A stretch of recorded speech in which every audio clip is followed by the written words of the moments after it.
챕터 1. 믿음.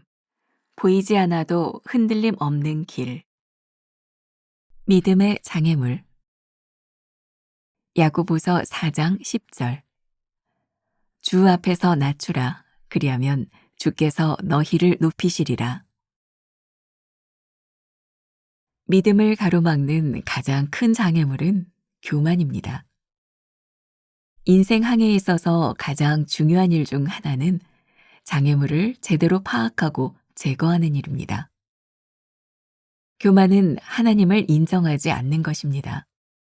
겉으로 드러나는 우쭐함뿐 아니라 자기 비하나 자포자기 또한 교만인 이유는 하나님의 능력을 부정하는 것이기 때문입니다. 그러므로 교만은 가장 정직하지 못한 행위입니다.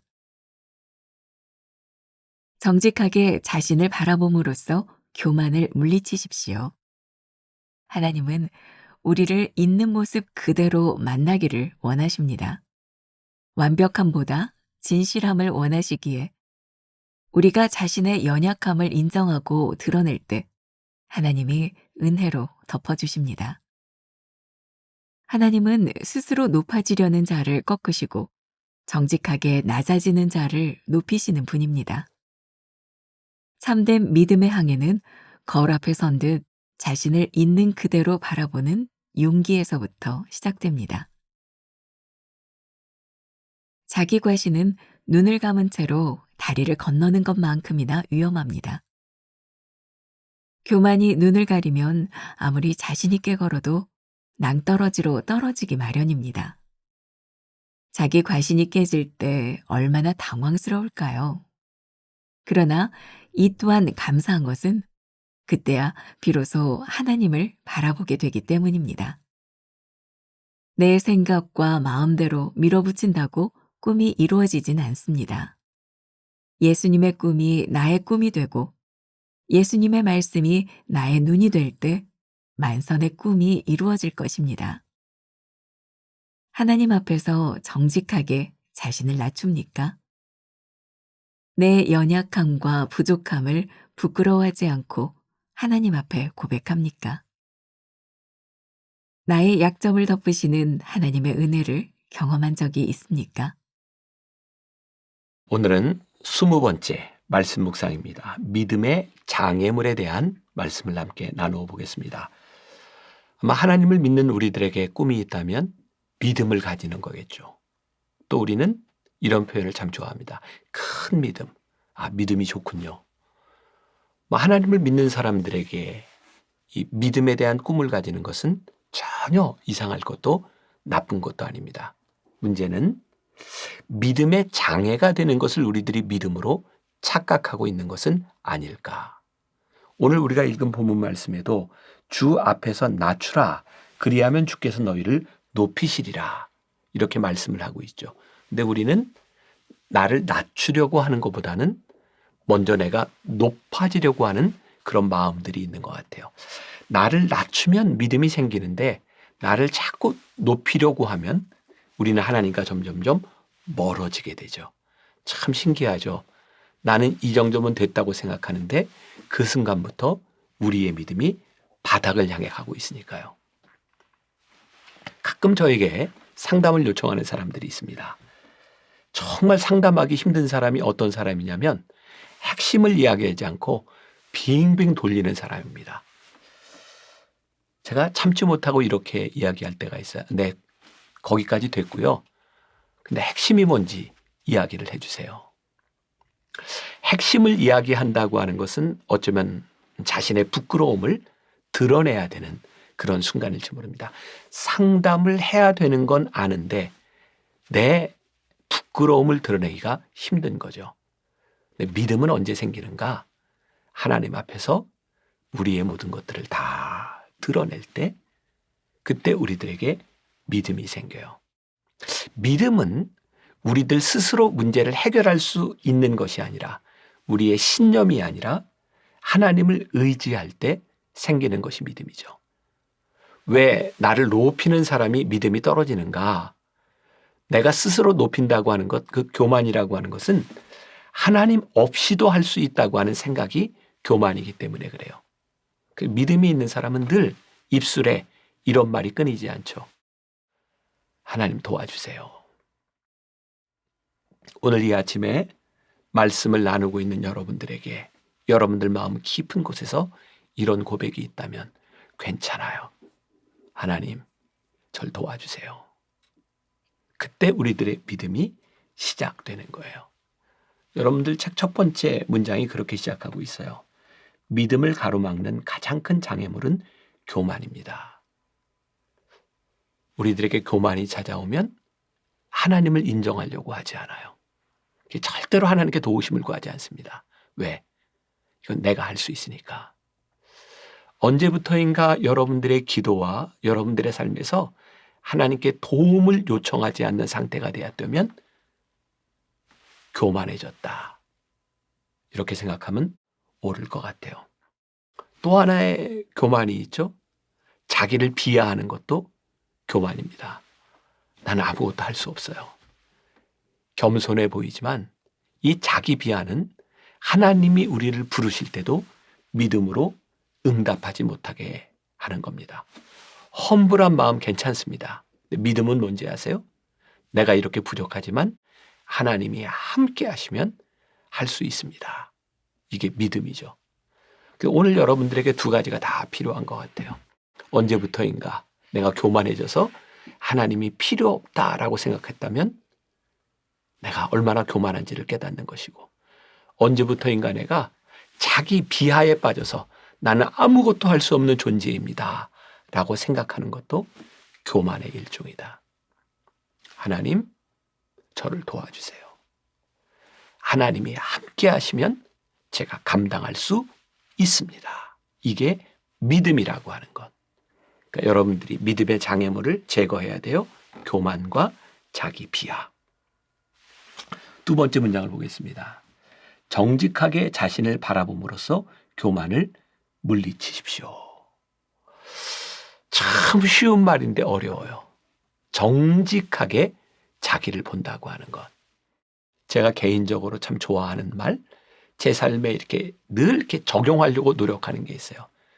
자기 성찰. 나를 돌아보는 거예요. 근데 그냥 자기를 돌아보는 건 이건 신앙적이지 않아요. 하나님 앞에서 나를 돌아보는 것. 좋은 방법이 어떤 게 있을까요? 저는 지금도 오늘 여러분들과 함께 나누고 있는 이 말씀이 2011년 제가 변화산 기도회 때 믿음으로 항해하라 라고 하는 제목으로 나눴던 말씀입니다. 2011년이면 15년, 16년 전 말씀이네요. 근데 제가 이 말씀을 이렇게 제 원고를 보면서 자기 성찰을 하게 되는 거예요.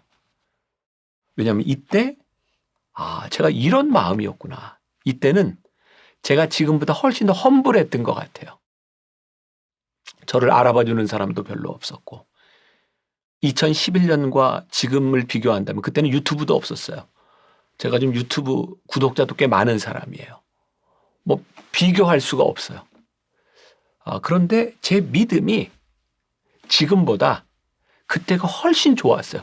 제 글을 보면서 제가 설교할 때 써놨던 글을 보면서 내가 이런 마음이었구나.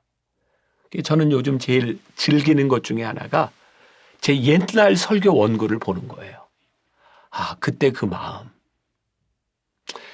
하나님 앞에서 자기를 성찰하는 것만큼 좋은 방법이 없는 것 같아요. 정직하게 하나님 앞에서. 여러분들이 이전에 썼던 고백들, 내가 이전에 하나님께 했던 말들, 써놨던 글들을 보는 것도 자기를 성찰하는데 정직하게 자기를 보는데 도움이 되리라. 그때 여러분들은 두 가지를 발견하게 될 거예요. 처음에 얘기했던 것처럼 내가 얼마나 자만해져 있는가, 아니면 어느 순간 내가 자기 비하에 빠져 있지 않는가. 이 두 가지를 볼 수 있다면 믿음의 장애물을 제거할 수 있지 않을까. 세 번째 문장에 자기 과신은 눈을 감은 채로 다리를 건너는 것만큼이나 위험합니다. 자기를 과신한다. 교만이죠. 이게 왜 위험할까요? 자기를 과신하면 하나님을 보지 않습니다. 하나님을 보지 않는 인생만큼 위험한 사람이 없습니다. 책에 보면 그런 이야기가 나와 있죠. 교만이 눈을 가리면 아무리 자신 있게 걸어도 낭떠러지로 떨어지기 마련입니다. 여러분들이 만일 이렇게 다리를 건너가려고 하는데 저 정도는 내가 건너갈 수 있어. 내가 눈 감고도 건너갈 거야. 한번 이 추운 날 한번 실험을 해보세요. 다리를 한번 눈 감고 걸어보세요. 참 신기하죠? 나는 눈 감고 똑바로 거는 것 같은데 나도 모르게 왼쪽이든 오른쪽이든 치우치게 되어 있어요. 이게 신기한 건가요? 이게 그냥 그저 그런 건가요? 하나님 바라보지 않는 인생은 내가 똑바로 사는 것 같으나 우리의 인생이 잘못 가고 있다고 하는 것, 우리들이 깨달아야 되는 거죠. 가장 큰 비극은 하나님의 인도하심을 받지 않고 살아가는 인생이다. 오늘 여러분들에게 또 그런 도전을 한번 드리고 싶어요. 나는 하나님의 인도하심을 따라 살아가고 있는가? 저는 목회를 하면서 그런 질문들을 종종 합니다. 하나님 맞습니까? 그리고 제가 가장 두려운 것 중에 하나가 더 이상 하나님께 묻지 않을 때 제가 목회를 고만둬야 될 때가 아닐까요? 우리는 잘 되고 있을 때 잘 묻지 않습니다. 그래서 잘 될 때 위험한 거예요. 하나님께 묻지 않는 잘됨이 어떻게 가고 있을까? 어쩌면 우리들이 잘 되고 있는데 하나님께 물어야 된다. 그렇죠? 우리들의 인생의 위기를 만날 때, 큰 병에 있을 때, 우리의 자식이 문제를 일으킬 때 우리는 하나님께 기도하잖아요. 근데 혹시 여러분들 중에 너무 잘 돼서 지금 막 열심히 기도하는 사람이 있으세요? 그래서 교만이 무서운 것이다. 과신하면 주변의 소리가 잘 들리지 않아요. 내가 잘하고 있는데. 저희 만나 교회, 저희 교회 예를 들면 요즘 교회가 참 잘 되고 있어요. 그리고 진짜 하나님의 은혜로 저는 20여 년 목회하는 동안 큰 문제 없이 소위 말하는 이렇게 성장하며 이렇게 온 것 같아요. 제가 우리 부목사님들에게 그런 얘기를 종종 합니다. 내가 잘해서 된다고 생각하지 마. 내가 잘하는 것이 아니라 하나님이 은혜를 부어주시는 공동체에 들어와 있는 것이 우리들에게 축복이야. 이 영상을 볼 수도 있겠어요. 우리 교회 부목사님 중에 하나가 꽤 오래전입니다. 그때 제 마음엔 얼마나 이 목사님이 목회적인 재능도 많고 설교도 잘하고 제가 좀 교만한 생각이지만 이 목사를 좀 잘 키워봤으면 좋겠다. 그럼 몇 년이 되었을 때 이 목사님이 목사님 저 개척을 하고 싶습니다. 그래서 제가 이렇게 얘기했어요. 조금 더 있으면 좋겠다. 조금 더 배우고 갔으면 좋겠다. 그렇게 급할 거 없잖아. 나이도 아직 어린데. 근데 개척을 나갔어요. 그리고 몇 년 있다 저를 찾아와서 그런 얘기했어요. 목사님, 그때 제가 말을 듣지 않은 건 너무 후회하는데 그때는 제가 뭐든지 할 수 있을 것 같았어요. 이렇게 만나교회라고 하는 테두리 안에서 내가 하는 일들을 다 뒷받침해 주고 내 재능을 얼마든지 발휘할 수 있었는데 개척을 나가보니까 나를 도와주는 사람이 아무도 없었어요. 그리고 내가 아무것도 아니라고 하는 것을 그때 깨달았어요. 오늘 우리들의 인생에서 잘 되는 시간들, 하나님의 도우심이 없이, 주변의 도우심이 없이 그렇게 살아올 수 있었을까? 믿음의 장애물이 무엇인지를 생각하라. 오늘 저에게 떠오른 찬양이 하나 있어요. 이 세상을 살아가는 동안에 나의 힘을 의지할 수 없으니 기도하고 낙심하지 말 것은 주께서 참 소망이 되심이라. 하나님의 꿈이 나의 비전이 되고 예수님의 성품이 나의 인격이 되고 성령님의 권능이 나의 능력이 되길 원하고 바라고 기도합니다. 너무 좋아요. 원하고 바라고 기도하는 여러분들이 되시기를 주님의 이름으로 간절히 축원합니다. 기도하겠습니다. 하나님, 오늘 말씀을 통하여 우리의 믿음의 장애물을 보게 하셨습니다.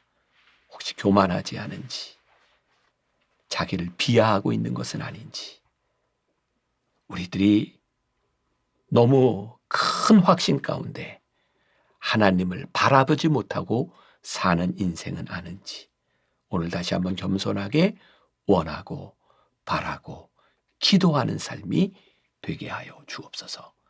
예수님의 이름으로 기도했습니다. 아멘.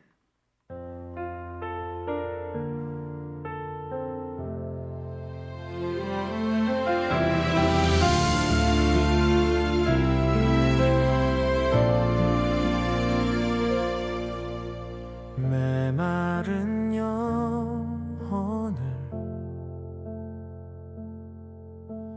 찾으시는 음성,